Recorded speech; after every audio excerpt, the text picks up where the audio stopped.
All right. Hi, guys. Three people, not bad at all. Still got 4 minutes left. So, yeah. Do you guys have any questions you want to start with?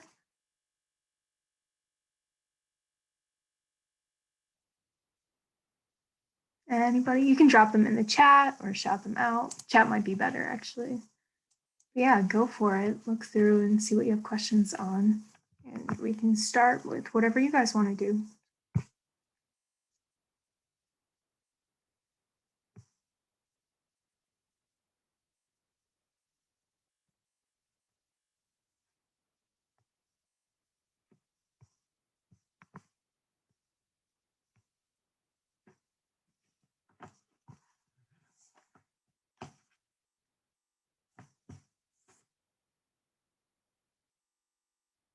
Okay, so whenever you guys are ready, drop a question in the chat. Anything at all. Don't be shy. How did the practice exam go? Did you guys go over that in class?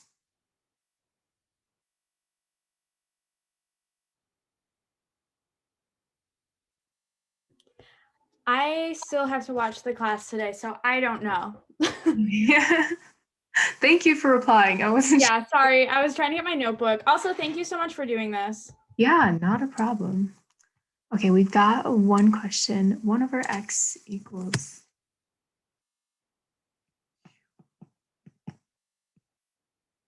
minus 2 over y. Okay, and then what are we doing with this equation?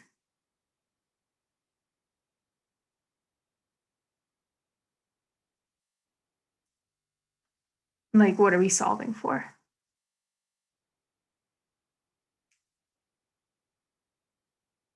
X, we're solving for x. Okay, gotcha. So we're just gonna isolate x. Okay, yeah, we can do that. All right, so this one isn't too bad. Okay, so the variable we want to solve for is x, and we want to isolate it, but it's in the denominator. So what can we do to get it out of the denominator? Multiply it to the other side. Yeah, so we're going to multiply both sides by x. I probably shouldn't have used an x. Okay. Multiply by x, right? And so when we multiply by x on the right side, we need to make sure we're multiplying both of these components, I guess. Multiply the whole thing by x. Don't just multiply one of them. Right? Okay. So when we multiply by x on the left side, we're just going to get 1. And when we multiply on the right side, we have 3 times x, which is 3x. And we have negative 2 over y times x, which is negative 2x over y. Right? Okay. Now we have to get y out of the denominator. Yeah, that seems like the best way to go because we want to isolate this x right here. And to do that, we need to get it apart from y, right? Okay, and so we would technically want to multiply by y, but we have to do one thing before that. We have to get rid of this 3x, at least on the right side. We have to move it over because when we multiply by y, it'll get messy, but still on the right side. So we're going to subtract both 3x from both sides. Okay, so 1 minus 3x is going to be on the left side. And we're going to have negative 2x over y on the right side because these two cancel out. Okay. Now I think I'm going in circles. I think we'd multiply by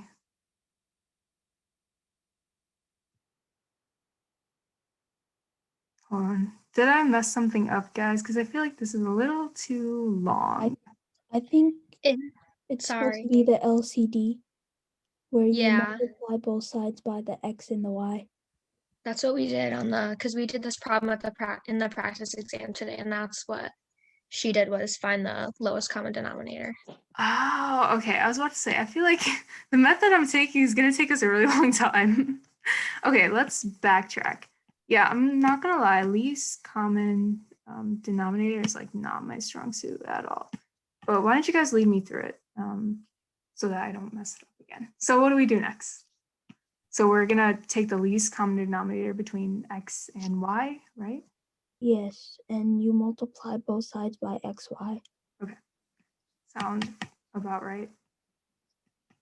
Multiply both sides by xy. So And the 3 also. and the 3 as well. So it'd be 3xy. Oh, okay, Yeah. multiply the 3 by xy, right? And then you cancel out the x's and the y's. So you get y equals 3xy minus 2x. Does that sound right? Yes. Okay, cool, cool. Thanks, guys.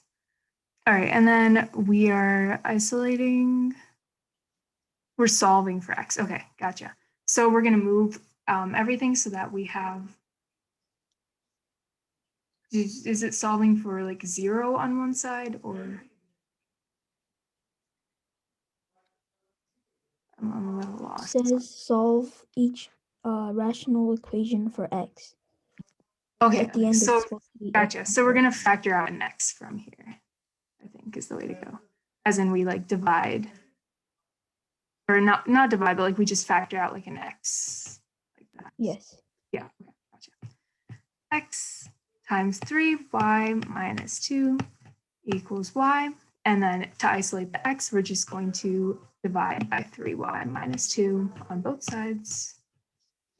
So these two will cancel out, and we'll have x equals y over 3y minus 2.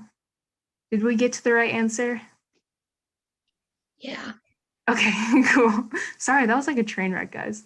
Anyways, thanks for helping me through that, because that is obviously not. Question of sorry, I'm so sorry. No, you're good. Go for it. Would this be a question of just finding the least common denominator? I don't know. However it would appear on the practice exam is probably my best guess as to how they'll show up. But yeah, I haven't seen the real exam yet, so I'm not really sure. We've got number 11 and 12 on the practice exam and some limit questions. Okay. Let's start with 11 and 12. Okay, cool. So we've got some word problems here. So this is 11 and 12 on the practice exam, the one that she emailed out. So yeah, let's go for it.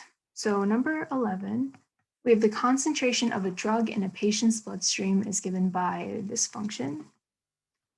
C of t equals 4t over t squared plus 3, where t is hours since the drug was administered. What is the concentration of the drug 4 hours after the drug was administered? Okay, so for part A, we want to find C of t when t equals 4, right? Because 4 hours after, t is our hours, C of t is our concentration. So this isn't too bad at all. We're just going to plug in 4 for t. So we'll get 4 times 4 over 4 squared plus 3.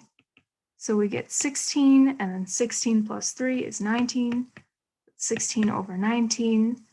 I don't know if that simplifies down to anything. Let's see. No, it doesn't. So yeah, 16 over 19 is our concentration. Don't forget units. We do mark you down for units, apparently, even if we don't specifically ask you to put that. So just always put units, guys. So we have milligrams over liters. Never guess at the units. If we want units, we're going to tell you what the units are. Like last time, the units were like feet and people were writing meters, and so I had to mark you all down, and that really sucked. So yeah, just go back to the question and find the units. Okay, for part B, we have how long after the drug was administered will the concentration be 1? Okay, so C of t equals 1. That's what they're telling us. And we want to find t. Okay, so we're just going to plug in. So we have 1 equals the original equation, which was 4t over t squared plus 3. Okay, and then hopefully I don't mess this up again, but I'm pretty sure we multiply both sides by t squared plus 3 to get that t squared out of the denominator. So we have t squared plus 3 equals 4t. These two cancel out. Okay, and then I have a feeling that we can either factor or use the quadratic equation if we set one side of the equation equal to 0. So I'm going to move stuff around. I think I just have to subtract 4t to get 0 on the right-hand side. So we have t squared minus 4t plus 3 equals 0. Okay, and so now we can factor.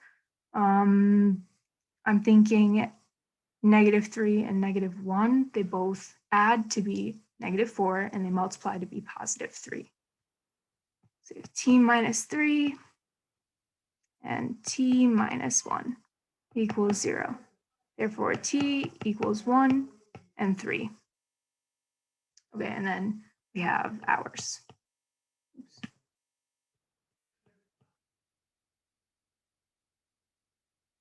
Okay, so it looks like if we just think about it, we have to kind of make sure our answer makes sense, right?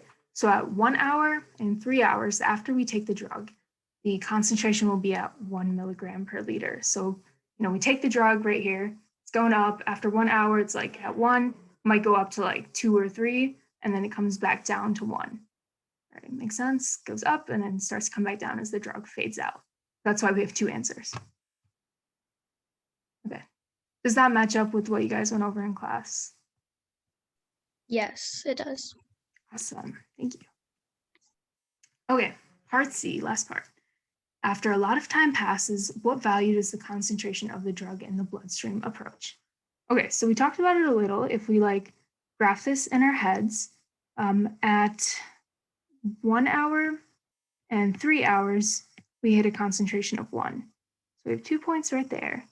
And at 0 hours, our concentration should be 0 because we haven't taken, we just took the drug, it's barely in the bloodstream, right? So our graph is gonna look kind of like, oops, it shouldn't be squiggly. Let's try that again. Should be kind of like that, but it might not completely leave the bloodstream. Okay, if that makes sense. So instead of doing it in our heads, we can also graph it. So if you have your graphing calculator on you, practice graphing this with me if you would like to. We have y equals 4t, so we do 4x, divided by parentheses x squared plus 3 parentheses graph. Okay, and then you can kind of tell we have it at, let's see, I can't do this. Anyways, we start at 0, we hit our maximum, and then it starts to go down. Okay, and then we want to see where it levels off. So I'm just going to change my window. It's graphing, it's graphing. It's taking a really long time. Anyways, basically what we want to find is the horizontal asymptote. My calculator's glitching out now. Could you repeat what we put in? What do we put in the y equals again? Yeah, so you're going to put, when you graph, y equals 4x divided by parentheses x squared plus 3. So you're just replacing the t's with x's in your calculator, and then you make sure you have parentheses around the denominator. Okay, so yeah, we're going to find the horizontal asymptote. So it's going to be around there, is my guess. Okay, how do we find that mathematically? Just look at the coefficients of your equation.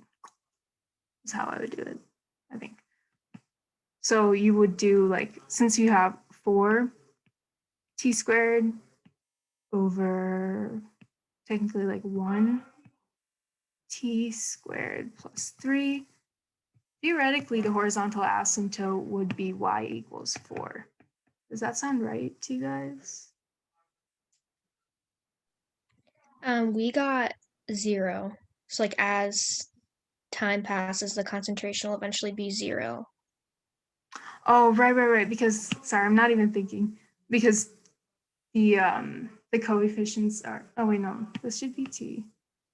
Your coefficient of 1 is less than your denominator, right? So you don't have An asymptote. Yeah, you guys got what I'm saying? Kind of talking in half sentences. I'm sorry. Yeah, so I was gonna say it doesn't really make sense to me, but I was like, I guess I'll just go with it. So yeah, our graph would kind of look like this, but eventually the drug should completely leave your system. And so your like final concentration, like 5 days from now or whatever, would be y equals 0 or 0 milligrams per liter. That one I'm pretty sure you just kind of think about, but I don't know if you guys know the math way she got there.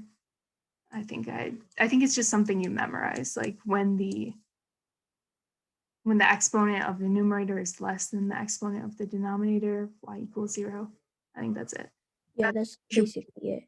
Okay, that's something you should write down because I don't remember it. I guess it's just like a memory thing. So write that down on your formula sheet so you don't mess it up on the exam, like I probably would. And then yes, this is being recorded right now, just so you guys are aware. And I will probably just post it privately on YouTube.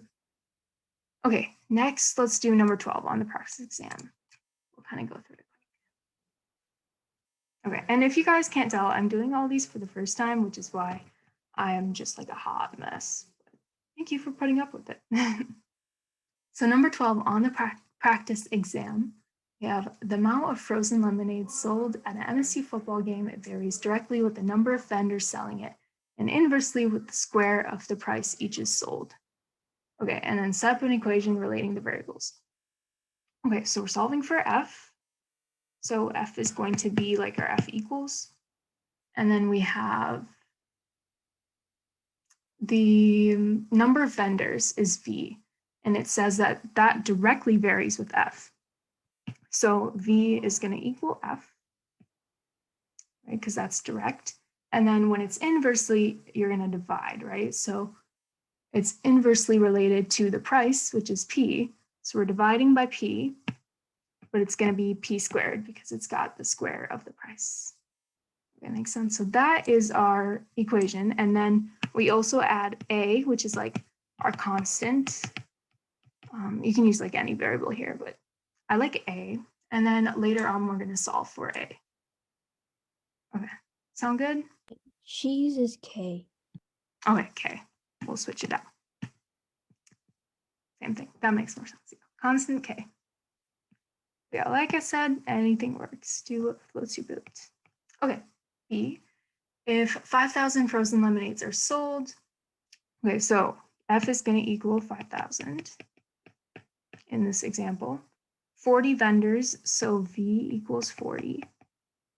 And they're selling them at $4 each, so P equals $4.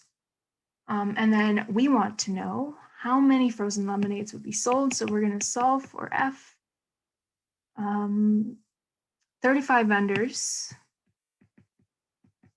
and the vendors are selling them at $5 each. Okay, so we're going to focus on this part first, and then we'll think about the second part later. But we're going to use that equation from part A and plug in to solve for K. That way we can come up with an equation. So we'll have 5,000 equals K, which we're going to solve for.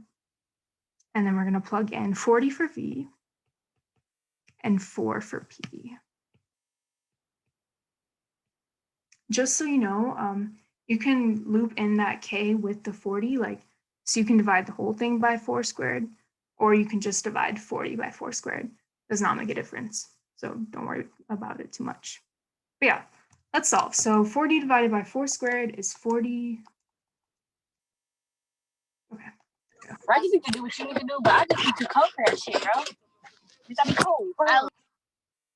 And then 5,000 divided by 2.5. So if you solve, you should get K equals 2,000.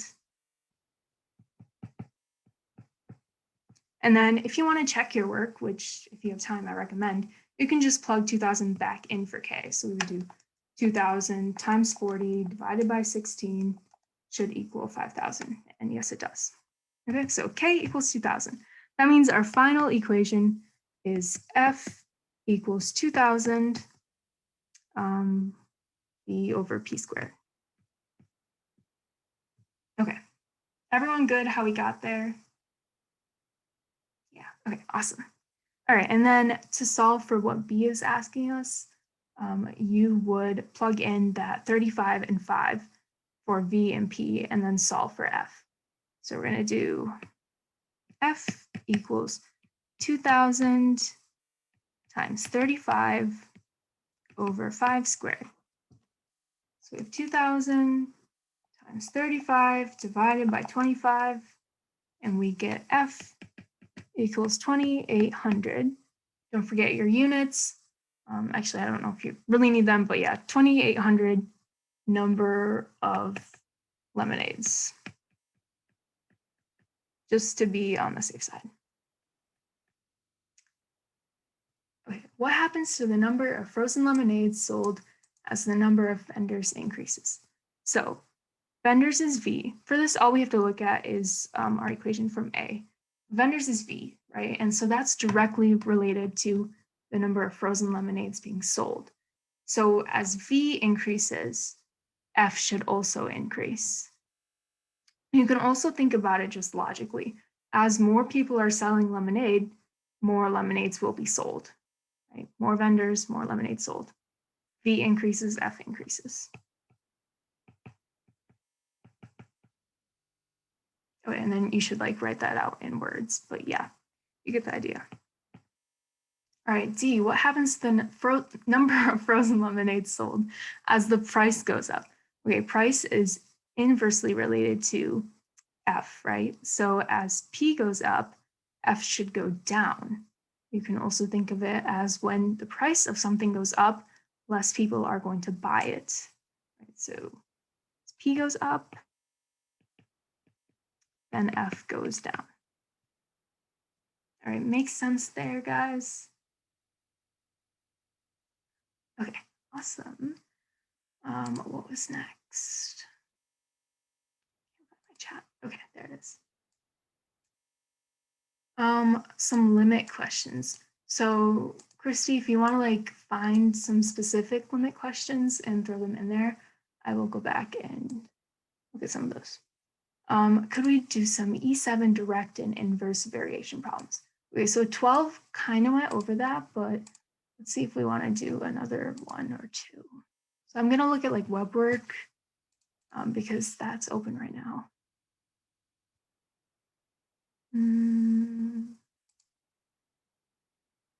Okay, let's do E7 problem 5.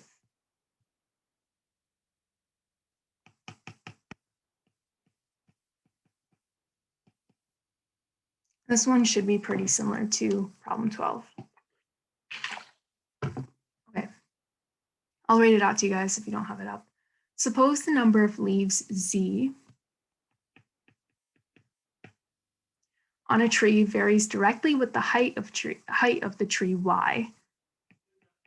So the height is Y. And directly with the cube of the hours X, which is the direct sunlight. Okay, and then it gave us our relationship. So it said Z varies directly with Y. So Z equals Y. We're gonna add our K in there. Z equals Y, and then also directly with the cube of the hours X. So X cubed. And then it gives us the example numbers to find our K with. So we have a tree that is 6 yards tall. So the tree is Y equals 6. Receives 4 hours direct sunlight, so X equals 4, and has 1,920 leaves. So 1920 equals Z. And then it wants us to find the number of leaves on a tree that is 2 yards tall and receives 11 hours of sunlight. Okay, so let's start with the purple numbers. We're going to plug back in and solve for K, our constant. So 1920 equals K 6 4 cubed. All right, and so 4 cubed times 6 is going to be 384. We'll divide 1920 by 384. So we get 5. K equals 5, right? And so our final equation is going to be z equals 5y x cubed. So remember, when you make your final equation, that should have all the variables that they gave you in the question. So make sure you're not like keeping in the numbers like 6 and 4 and 1,920. You want to make sure you only have the constant as your number and the rest should all be variables. Okay, so this is our equation. Yeah, go for it.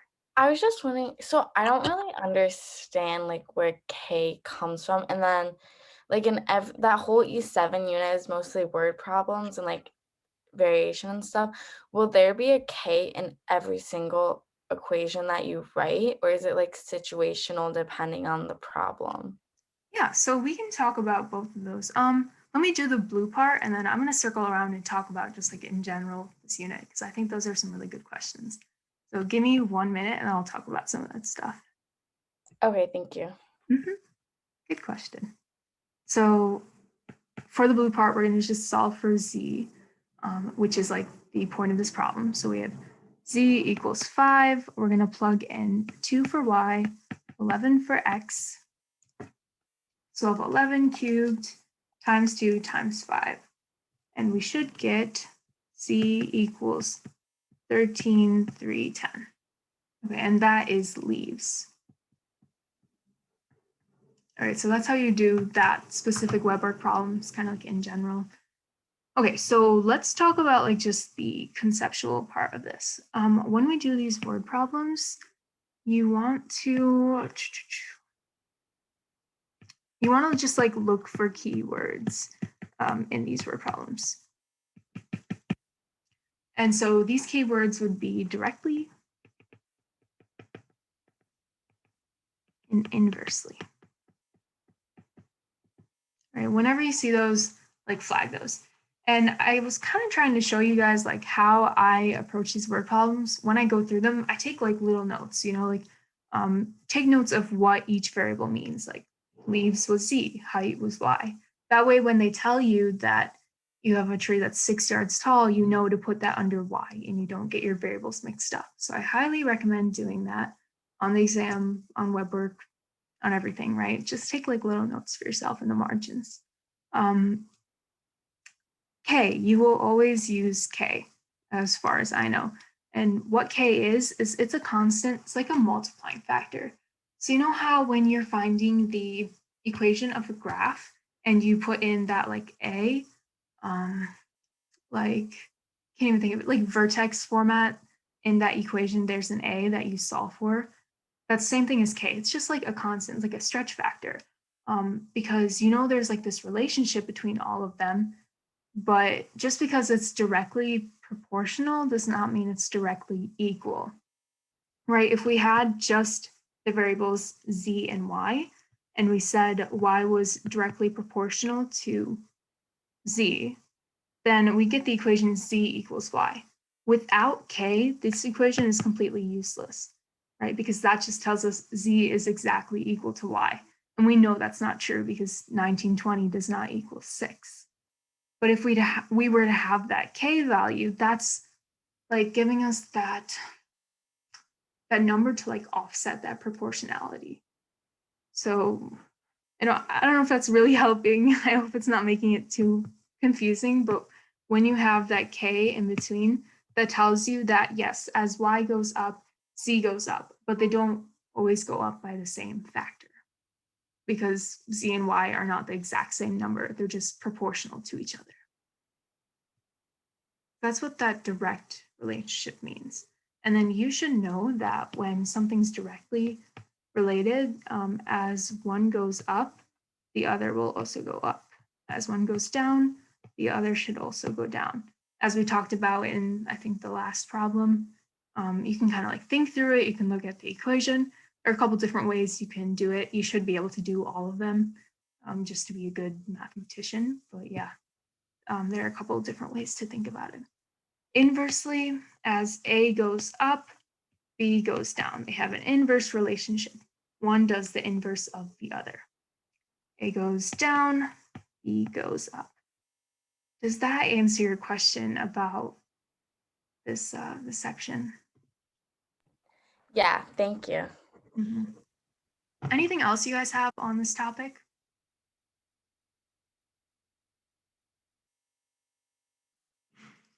Anything at all? Could you do a inverse example? Because I'm a little confused by that. Yeah, for sure. So I'll just make one up so we don't have to go through all the formalities. But if we have y is inversely related to x, and then z is directly related to x. If we made an equation, I'll add the k in there, but we won't solve for k. When it's inversely related, that means that it's going to be in the denominator. When it's directly related, that's going to be the numerator. That's just kind of helpful to memorize if you want.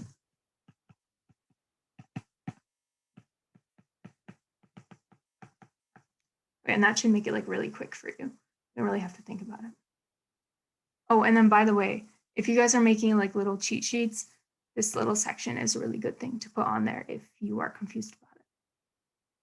Okay, so y is inversely related to x. So we're going to do x equals 1 over y, right? Because inverse in the denominator. When z is directly related to x, that means it's going to be the numerator. So we can multiply by z. Okay, and so then if we wanted to simplify it down, we'd have x equals z over y. Does that help at all? And then we add the k.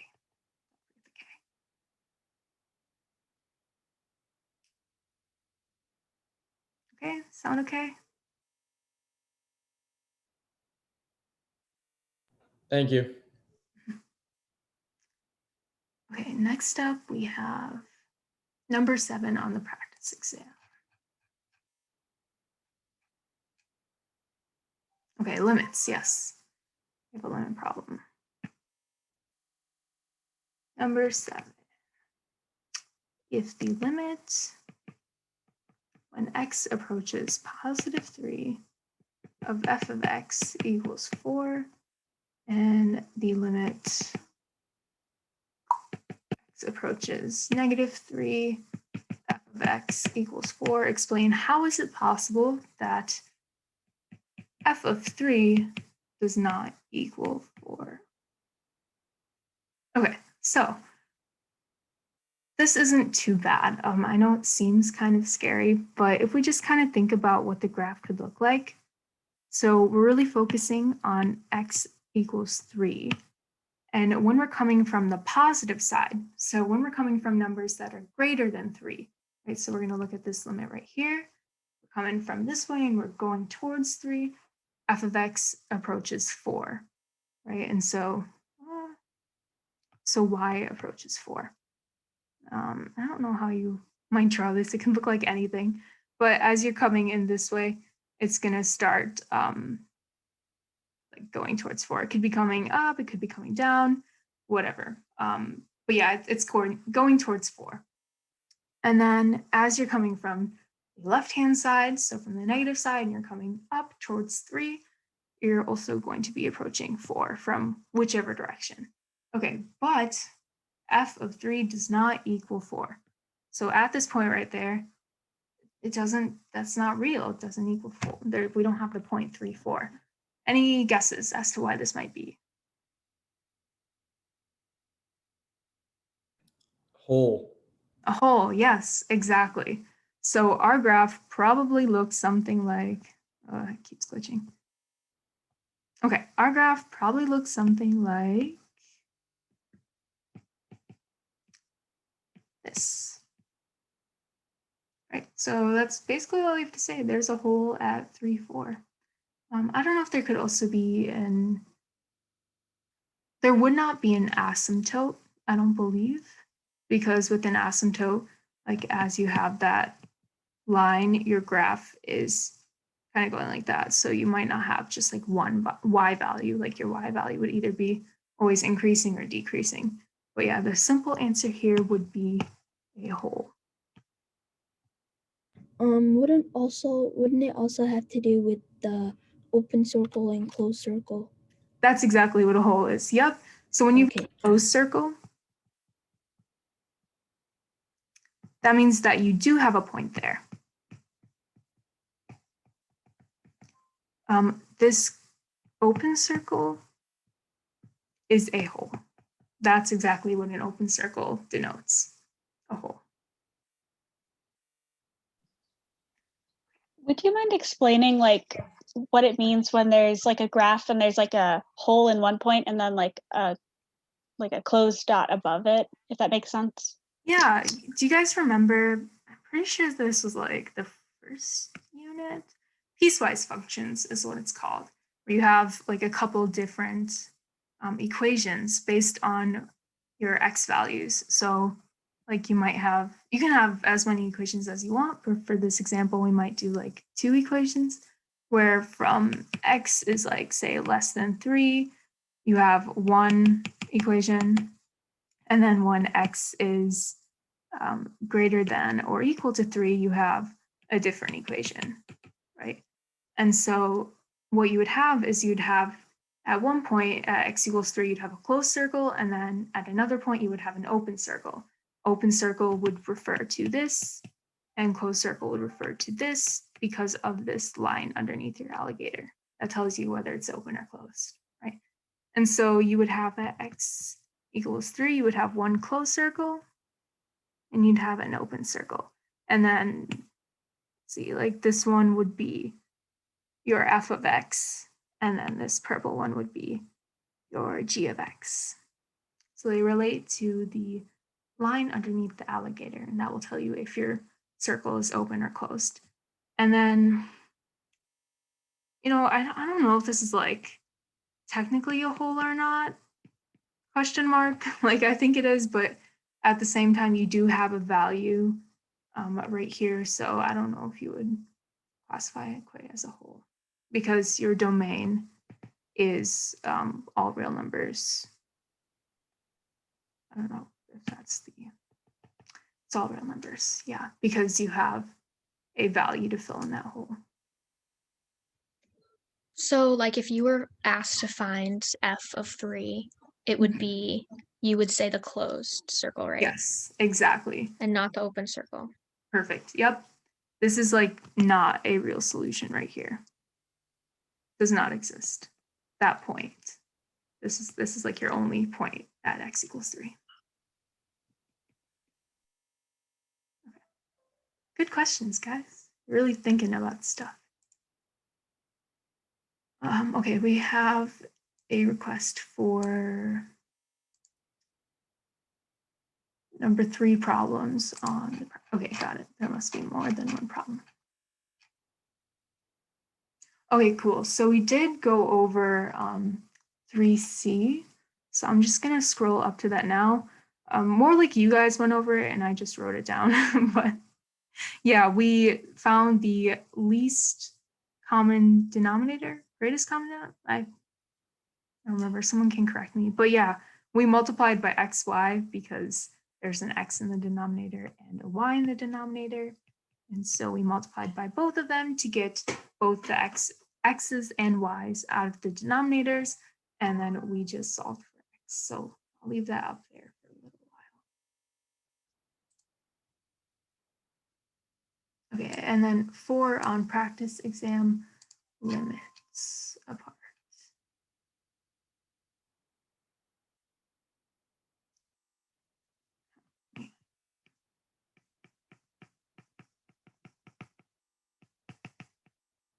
Okay, so this problem is 4 on the practice exam, limits apart. Okay, Faduma, can you clarify what part of 4? The limits part, E. Okay, gotcha. Find each. Okay, so let's like back up a little on 4, and I'll just do it right here. Okay, so the equation will look like g of x equals, so it's moved 1 unit to the right, and when we're going to the right, we subtract. Sorry, my dad is like squeaking my dog's toy. Let me just yell at him.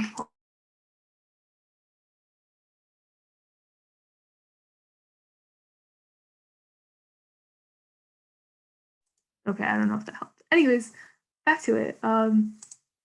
Yes, so when we're going to the right, we're going to subtract from x, right? So our parent function is 1 over x, and we're going to subtract 1 unit.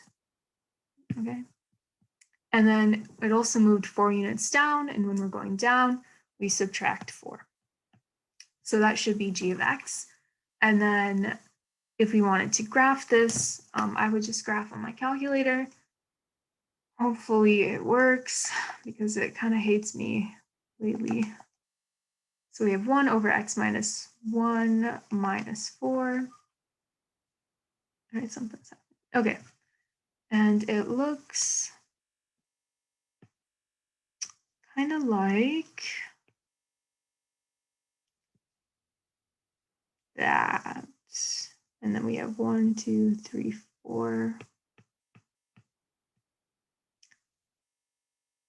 4, and then around 5, it like, oops, it dips down.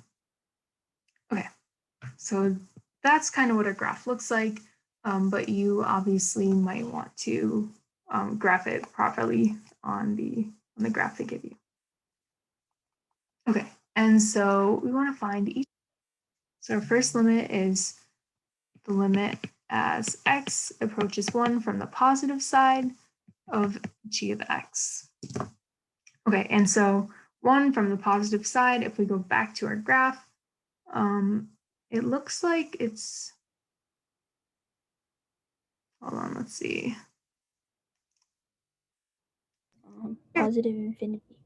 Positive infinity. Okay, yeah, you're right. Sorry, brain fart. Okay, positive infinity because it's going up, right? And 1 is right here. X equals 1. The other one's down there. Okay, thank you. Positive infinity as x approaches 1 from the negative side. That means we're looking at this one right down here. And so I think if we go to our table of values and look at -1, we should see -4.5 is what we're approaching, right? Okay, I'm gonna assume I'm right. Jump in if I'm not. All right, the limit as x approaches infinity. It should be the other side, the negative. So it's approaching 1 from the left side, so it should go negative. Yeah. Yeah, so I got the first 2 right, but I didn't get the rest right. oh, okay. So those 2 are good. And then, yeah, so we're going from the positive side. So as x approaches positive infinity, which would be this one, right? We should get, there should be a horizontal asymptote at that point. Looks like that's around y equals -4.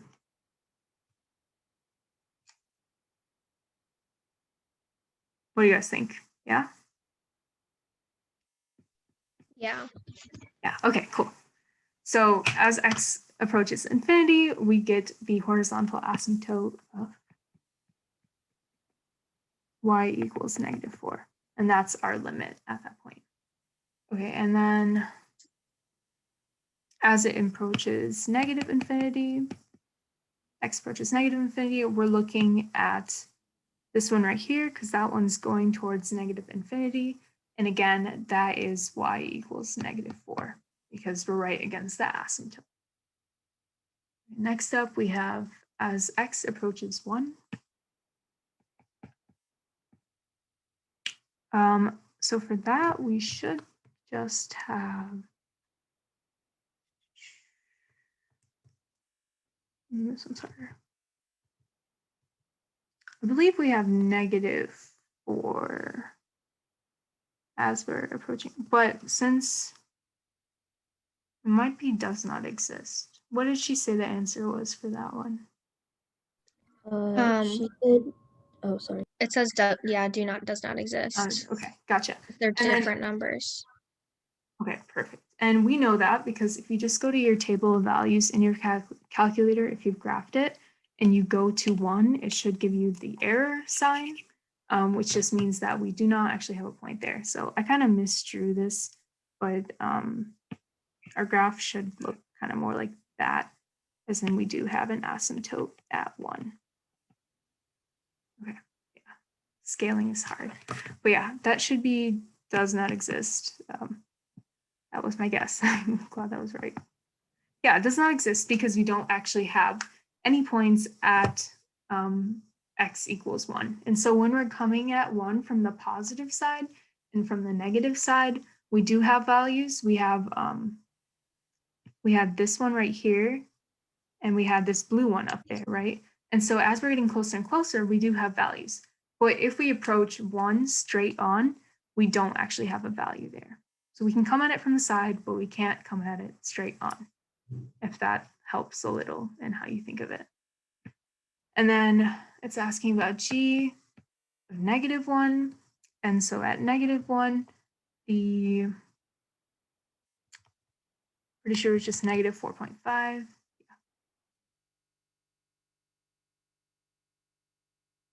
Okay. Yeah, I'm not sure if that's right, but we'll just move on. G of -1 is -4.5 because I looked that up in the table of values for my calculator. But G of +1 is an error, right? So that does not exist. It's an asymptote. Okay, I know that was like another train wreck, but did that make sense? Does that match what she said? So. Only the x approaching 1 from the negative side is different. I think I got that one confused. We can go back to that one. As x approaches 1 from the, I think I was thinking of -1 instead of 1 from the negative side. So 1 from the negative side should be -infinity. Does that one sound right? Yes. Yeah, okay. And that's because we're going down right here. And so it's like the opposite of the blue line. As we're coming from the positive side, we're going up. And as we're coming from the negative side, we're going down. Okay. We made it. Okay. I think we're good with 3C. So I'm going to scroll back down. And then, all right, that's all I have in the chat. But we can go over anything else if you guys want, or if I didn't cover anything as well as you wanted to, you can ask a different question. We can go over some kind of like key formulas. Key If formulas, that's yeah, possible. for sure. Okay, so we talked about this one right here. I would definitely have that in there. Trying to think what else you guys did this unit. All the units are kind of blurring together, if I'm honest. So let's take a look at your course notes. And my theory for like coming up with key formulas is to just go back through the course notes or like the class notes and look at like the boxes she'll have. And like she'll have like just like little equations, and some of them are like completely useless, and then other ones are like really helpful. So I like to go back through those boxes and kind of look at those.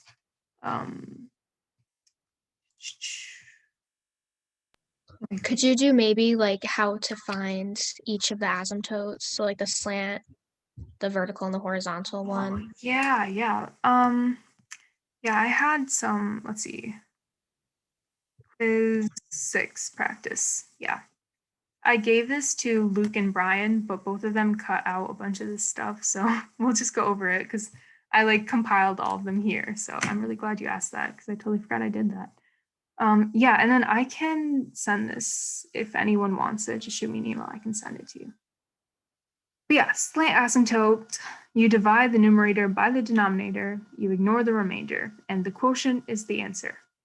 When both the numerator and denominator are the same degree, there is no slant asymptote.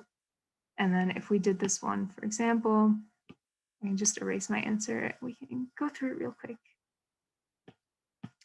So to find the slant asymptote, you just divide them out, right? And we're going to find the quotient. x squared plus x divided by x minus 1. And so x times x is x squared. And then x times -1 is negative x. And then we're going to subtract both of these. So we should get 2x. And then to get x into 2x, we multiply x by 2. So we're going to have plus 2 up here. And then we would have 2x. 2 times -1 is -2. Make these both negative, and so these would cancel out, and you would get a remainder of 2, which you ignore for this problem. Okay, and so our final slant asymptote would be y equals x plus 2. And then if you had the same degree, as in you had, like, for example, x squared over x squared, and we had like random numbers after that. If these are the same degree, there's no slant asymptote. Okay, so these 2 points last week I apparently thought were good points to make, so maybe make note of those. I have a terrible memory, so I would be like writing everything down. But if you like already have this committed to memory, don't worry about it too much. Okay, horizontal asymptote. You are finding the predicted end behavior. So to do that, you can use the coefficients. And when the degree of the numerator is greater than the degree of the denominator, you have no horizontal asymptote. And I think when the numerator is less than the denominator, you have a horizontal asymptote of y equals 0. Don't quote me on that, but I think you would have y equals 0. I'll put a question mark there. Okay. So keep those 2 rules in mind. And then if it checks out, as in the numerator is equal to the denominator, you divide the coefficients. So when numerator is equal to denominator, divide the coefficients. All right, so for this example, both our numerator degree and denominator degree are both 2, so they're equal. So we're just going to divide the coefficients. And so our horizontal asymptote will just be 4 over 1, which is 4. And so y equals 4. And that's kind of a graph of what it looks like. So sometimes it helps to graph this. But yeah, just keep those 2 rules in mind right here. When the numerator is greater than the denominator, you've got no asymptote. When it's less, asymptote is y equals 0, I think. And when it's equal, you divide the coefficients. Okay. Moving on. Vertical asymptote you find when the denominator equals 0. Okay, and so that's kind of like the easy one. You just take the denominator and set it equal to 0. Super easy. Okay. And so, well, it can get a little bit more complicated in our second example. Because if you have a hole is not an asymptote. So you need to be able to distinguish between the 2 of them. And you know there's a hole when you factor both the numerator and the denominator, they're in completely factored form, and you have an overlap between them. And for example, we have x minus 9 that overlaps between the both of them. That is a hole. That is not a vertical asymptote. So this example right here would not have a vertical asymptote. You might be inclined to say x equals 9 is an asymptote, but no, it is a hole. I think this is supposed to be x equals positive 9. Does that make sense? So when you have overlap, that equals a hole. Otherwise, just set the denominator equal to 0.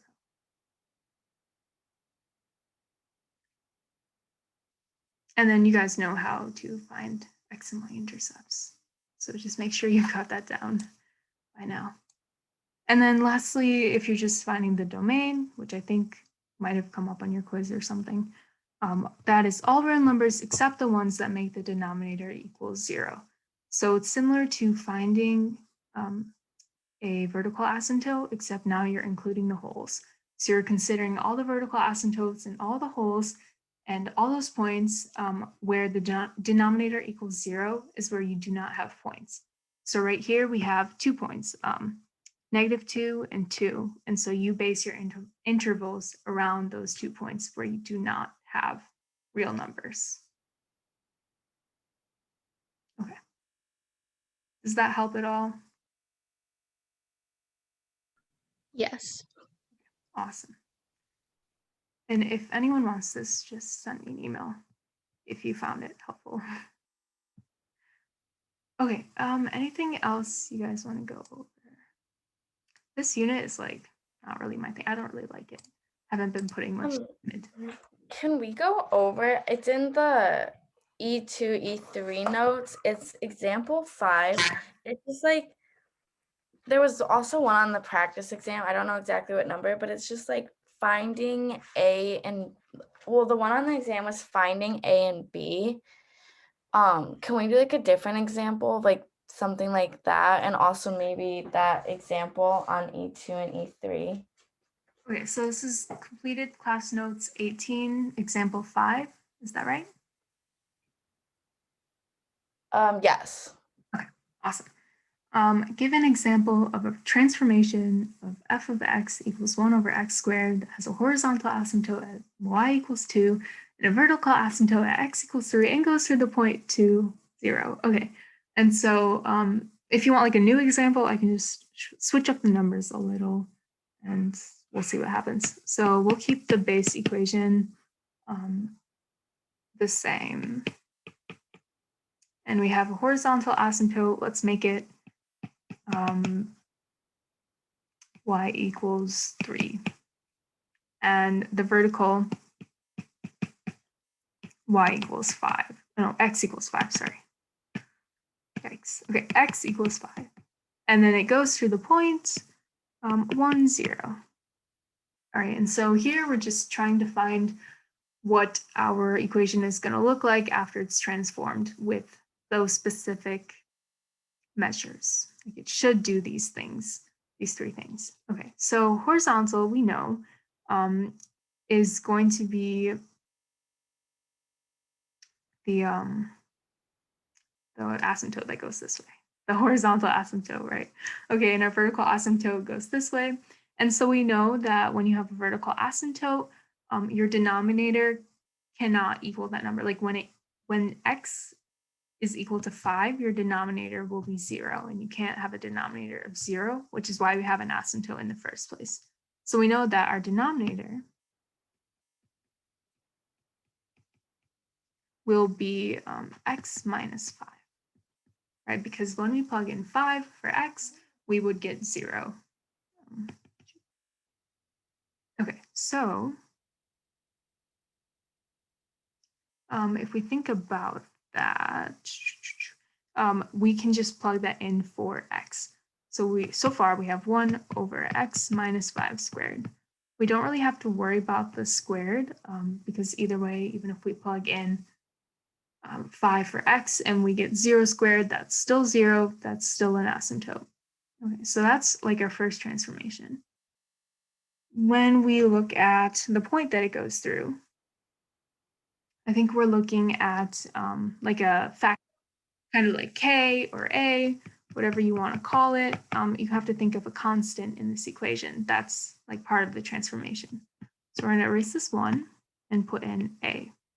Use any variable you want. K is fine too.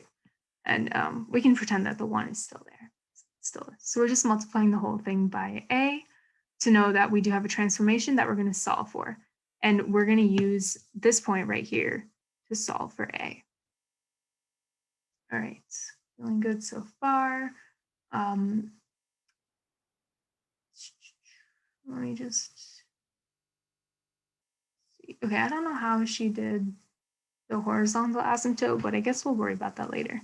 Okay, so we're going to plug in this point, 1, 0, and try to solve for a. Okay, so f of x equals 0 when x is equal to 1. And then we have our a right up here. So we're going to solve for a. 1 minus 5 is -4. -4 squared is 16. and we multiply both sides by 16.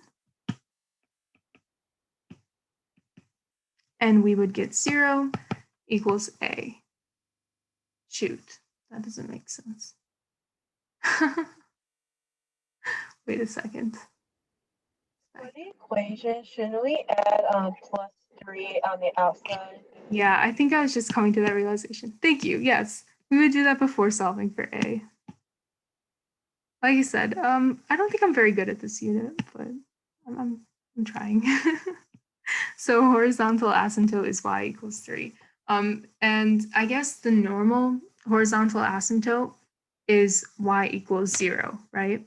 And so if we're moving the horizontal asymptote up 3 units, it's kind of like we're shifting the graph up 3 units.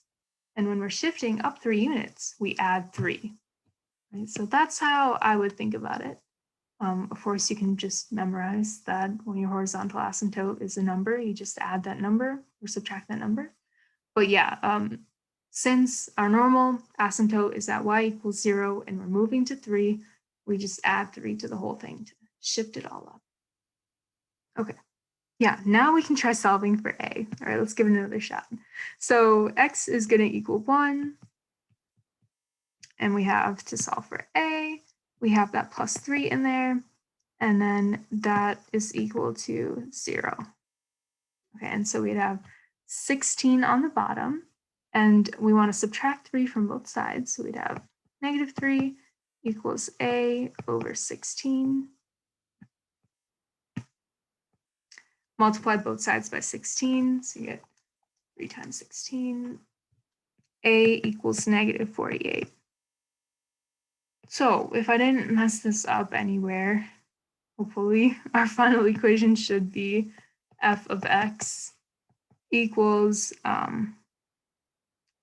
-48, which is our A, over x minus 5 squared plus 3.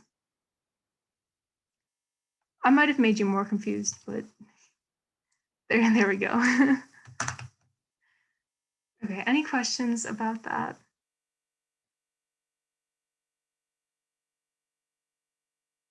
Okay, so we use the denominator with the vertical asymptote, and then we're shifting the whole thing to get our horizontal asymptote, and we use the point to solve for the constant or the multiplying factor of the equation. All right, anything else you guys want to go over before we call it a night? Do you guys want to talk about the optional exam at all? Do you have any questions about the logistics of that? I know we decided to change up the format and make it kind of anal about proctoring, but Yeah, I want to know. yeah, so if you check out the announcements on D2L, she talked about it. She has like a bunch of bullet points, but yeah, it's going to be Saturday. You guys are either from 10:20 or 12:40. It's going to be at your normal recitation time. I don't think we have any makeups, so cancel your Saturday plans, guys. The exam will be on WebWork. It's like a giant quiz. I think you only get 2 grading attempts, just like the quiz, but you have 21 problems. I'm not sure about the grading attempts, but I do know you have 21 problems and you have 60 minutes. And so what we're going to do is we're going to throw you guys into breakout rooms as I don't know, as soon as you come in, we're not quite sure about that, but like within the first few minutes. So as you start the exam, we'll open breakout rooms and then you go in. And in your breakout room, you'll have to share your screen so we can see you working on the web work and like you're not like moving around on tabs. So you're only working on the web work. And then you have your webcam on and you also have your microphone on. And then me, Brian, Luke, whatever, we will be jumping into breakout rooms where you will be like alone in a breakout room. So if there are 30 people, we'll have 30 open rooms. And so you're alone with your mic on, your webcam on, and your screen shared, and we're gonna like pop in and just check to see if you're not, messing around. So that is, that's the plan. So if you are taking it by yourself, it is still open notes and everything. Use your calculator, but you don't really have to worry about anything if you are taking it the right way. is it the same as everything we've done this year, like A1 through E7? Yep, I'm pretty sure it's completely cumulative. Cumulative. So yeah, from A1 through E7. Okay. Because I heard from my friend has Ellen's class, and she told him that it was going to be like something completely different from the web works that we've been doing. Yeah, so what I heard is that from the professors, I heard that it's not going to be like totally different concepts. Like the concepts are still exactly the same, but the problems are from a previous year. So it's not going to be the same problems that you've encountered in WebWorks so far. They're going to be different so that it's just, yeah, it's probably not going to be questions like the exact same question you've seen before, but it'll still be similar. So I would still say the best way to prepare is just to do a bunch of WebWork problems because that will Okay. be the most.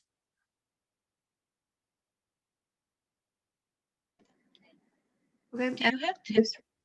Oh, go ahead. Oh, sorry to cut you off. No, you're good. Go. Oh, I was questioning, like, do you have any tips for E6 story problems? E6 story problems. Okay, let me figure out what E6. They're like the ones where which they give you like the rational functions. Let me check it out. Oh, this is a short one. Oh, yeah. I don't know if I have any specific tips. Yeah, for these, you just have to be really careful about how you're reading the question. Like I said earlier, make sure you take like little notes in the margins, or like if it's optional exam on your paper, your scratch paper, to know that like you don't like mess up your variables because you don't have a lot of attempts. Graphs function. Yeah, it's always good to graph your function if you're ever unsure about anything. That'll at least give you an educated guess if you can't figure it out mathematically. And I think I wrote my other thing like graph your function. Like just always graph it. Throw in your graphing calculator. It'll take you a second. Make sure you get good at using your calculator. The faster you are at that, the faster your exam goes. Was there like a specific problem you wanted to talk about on E6? Because they're all kind of doozies. I can like run you through one. I don't have a specific problem. Like the one in the practice exam seemed fine, but like especially like on web work, I feel like they're like kind of different than what I expected it to be. So like I was wondering like on the exam, like what would be like similar to web work, like for E6.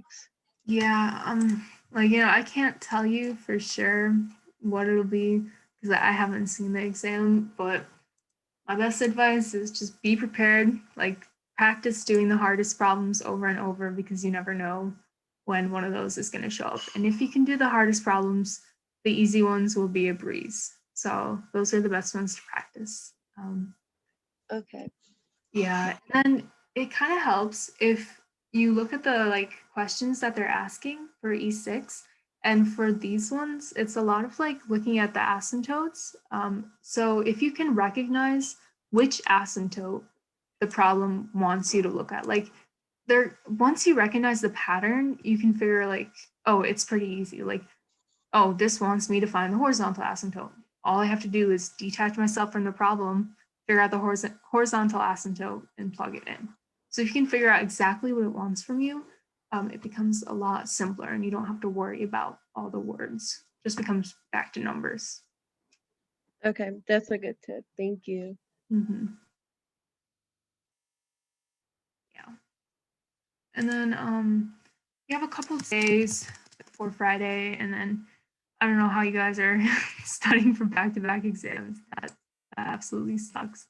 But yeah, make sure you post on Piazza. You guys can email me or Luke or Brian, depending on who you have. And yeah, just don't be afraid to reach out. We don't bite. We love to help. So as much as we can. I know I'm kind of a mess these days, but yeah. Okay. Anything else before we call it a night?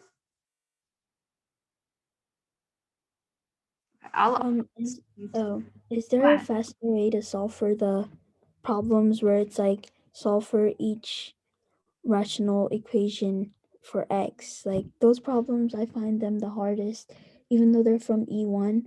Like I don't know why E1 is the hardest thing for me. So this is like problem 3 on the practice exam that you're talking about. Yeah. Okay, I know someone else had asked about it, so let's do another one from that. Again, Let's do B. B? Okay, sure.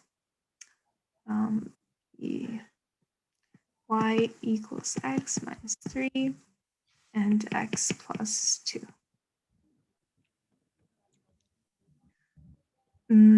Okay.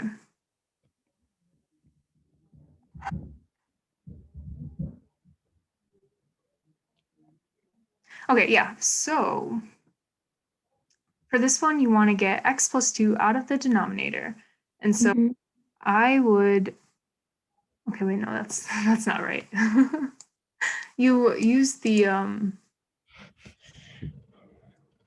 sorry, you guys might have to help me out here a little, how you start this. So what she did was multiply both sides by the denominator first. And then what did she do from there? And then it looks like she factored it next, Okay. if Okay, that so makes sense. yeah, let's get to that point, and then maybe you can walk me through it a little more. My first instinct would be to multiply both sides by x plus 2 to get that x out of the denominator. Whenever you see a variable in the denominator, you just want to get it out. And so that would cancel these out, and so you would have x plus 2 times y equals x minus 3. And then she distribute this y out. Yeah. So that's what we would do next, I guess. We have 2y plus xy equals x minus 3. And then, oh, you know what? She probably combined some stuff. So now we have some,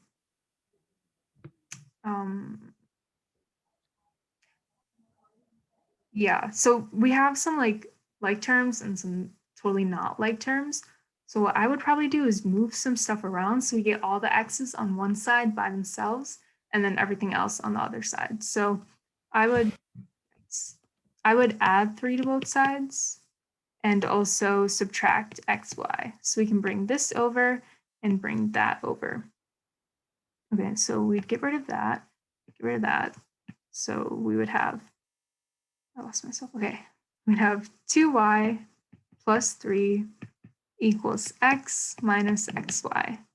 Right, so we have the x's both on one side and then everything else on the other side. Then you can factor out these x's to get the x together and then everything else apart. So we're kind of cleaning out all this gunk from the x's. We're trying to get them by themselves. So we factor out the x's. We'd have 1 minus y equals 2y plus 3.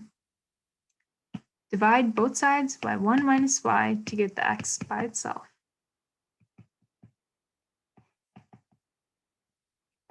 Over 1 minus y.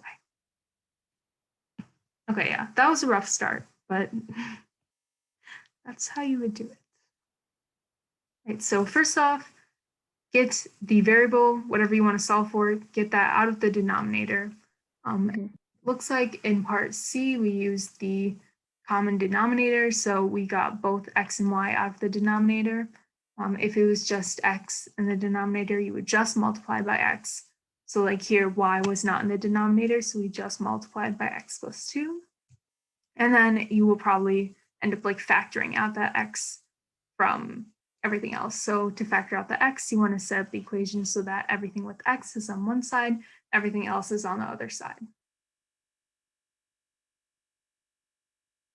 Do you want to do the last one of 3, which was part A? Yeah. I'm going to try this one on my own. Let's see if it happens. I just only have problems with these types of problems and limits. Yeah. No, me too. Same. Okay, so first off, I noticed that x squared minus 25 is I forgot what it's called. It's like the square, it's like a roots type thing, like where you have x squared minus a number that can be square rooted. And so you can turn that into like the factored form of itself. So I'm going to rewrite this. Equals 10 over x minus 5, x plus 5. Okay, and so then we can see the similarity between x minus 5, x minus 5 here. And if you guys want to hang around, that's great, but don't feel obligated to. I know it's been over an hour, so just so you know. Okay, let's keep going. Yeah, so we have x minus 5 on both sides now. And then I believe to get that x out, you want to multiply by everything that's in the denominator. So we have an x minus 5, we have an x, and we also have an x plus 5. So I'm going to multiply both sides, like multiply everything by all three of these things to get them all out of the denominator. Right, so we're going to multiply by x, x minus 5, and x plus 5. All right, and then on this side too, we're going to multiply everything by x, x minus 5, x plus 5. Okay, I think I'm getting the hang of it, guys. So. All right, and so we can cancel some of this stuff out. Well, first we might want to combine this so we don't make any mistakes. And so we're just going to combine the left-hand side, everything that's in the parentheses, into like one component so that we don't get it all messed up later. And so to do that, we can kind of think of it as like cross-multiplying or multiplying both sides by both denominators. So in this case, both sides have the denominator of x minus 5 and x. So we're going to multiply both of them by x times x minus 5. So multiply by x times x minus 5. Okay, so when we have 3 over x times x, x minus 5, okay, hold on. Maybe we shouldn't do that. I'm not going to get stuck. I can do this one on my own, guys. I have trust in myself.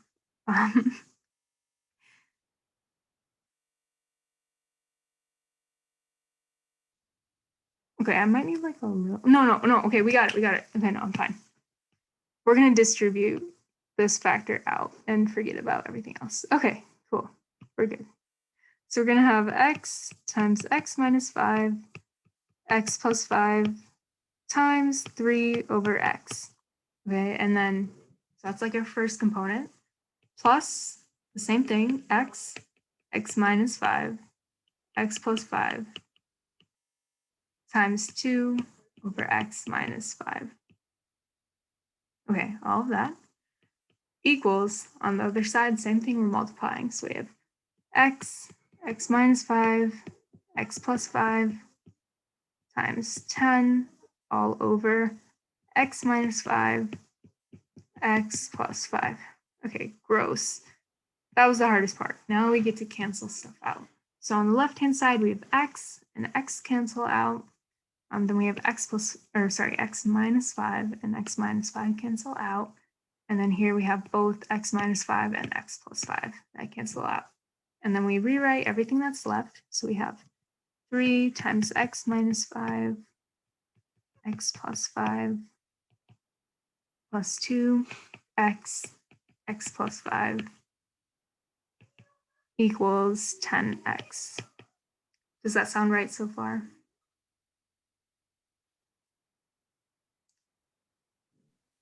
Yes, that all looks right. Yeah.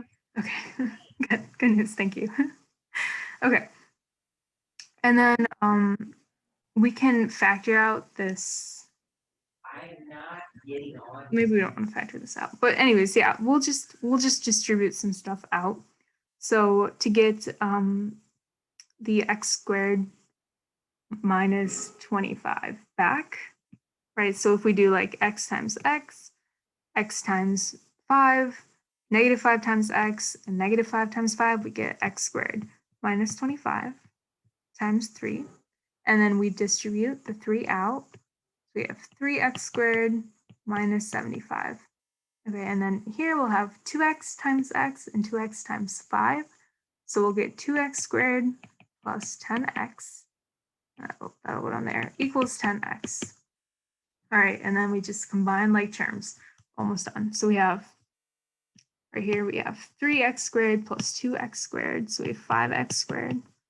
And then we have 10x on both sides. So we can like subtract 10x from both sides. And we would get 0 on the right-hand side.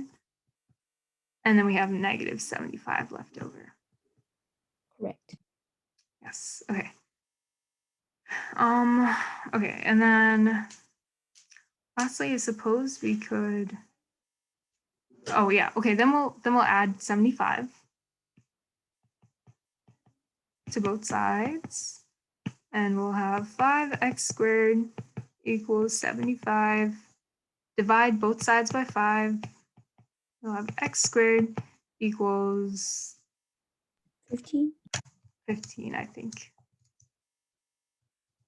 Yes, thank you, 15. Okay, and then x is the square root of 15. So we can square both sides. Oh my gosh, okay. That was, again, a hot mess, but yeah. All right, so yeah, team effort there. Thanks, guys. Anything else about this? I don't know if she did it a faster way, but You did it the same way. same way, okay, good. Good to know. Yep, so again, just basic thing is check out the denominators and cancel them out and make sure whatever you're multiplying the denominator by, like multiplying the components by, you multiply everything in the equation. Okay. Thank you. Like, Yeah, no problem. I'm starting to understand limits sorta now. Like, Yay! I can, like, when back to problem 4,